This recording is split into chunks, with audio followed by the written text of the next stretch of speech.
Ton premier bien immobilier, ça doit surtout pas être un appartement locatif. Parce que trop de contraintes, la taxe foncière qui augmente, les charges de copropriété, les travaux, bref, tu vas passer ton temps à régler des problèmes et ça sera pas si rentable que ça. Ce que je recommande, c'est de faire l'investissement dans les murs d'un commerce qui est déjà loué en centre-ville. Par exemple, un coiffeur, un boulanger, une pâtisserie, toutes ces activités qui sont pas touchées par l'e-commerce et tu es sûr d'avoir une rente à vie. Pas de charges, pas de travaux, rien. Et contrairement à ce que tu pourrais croire, sur le Bon Coin ou sur Se Loger, t'as des opportunités de ce type-là. Il suffit de bien chercher.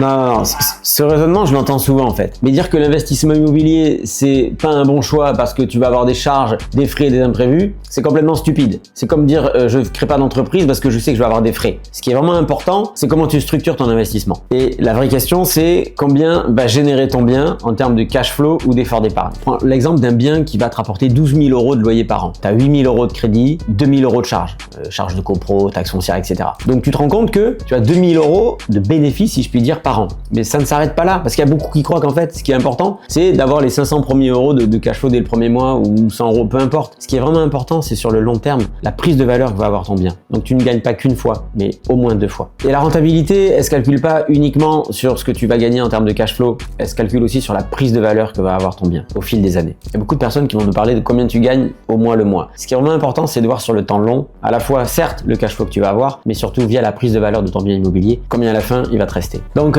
oui, l'investissement immobilier, il a des contraintes. Elles sont prévisibles et tu peux les anticiper. Si tu veux comprendre comment choisir ton premier bien immobilier qui va servir ta stratégie au long terme, commente vidéo et je t'explique comment passer à l'action.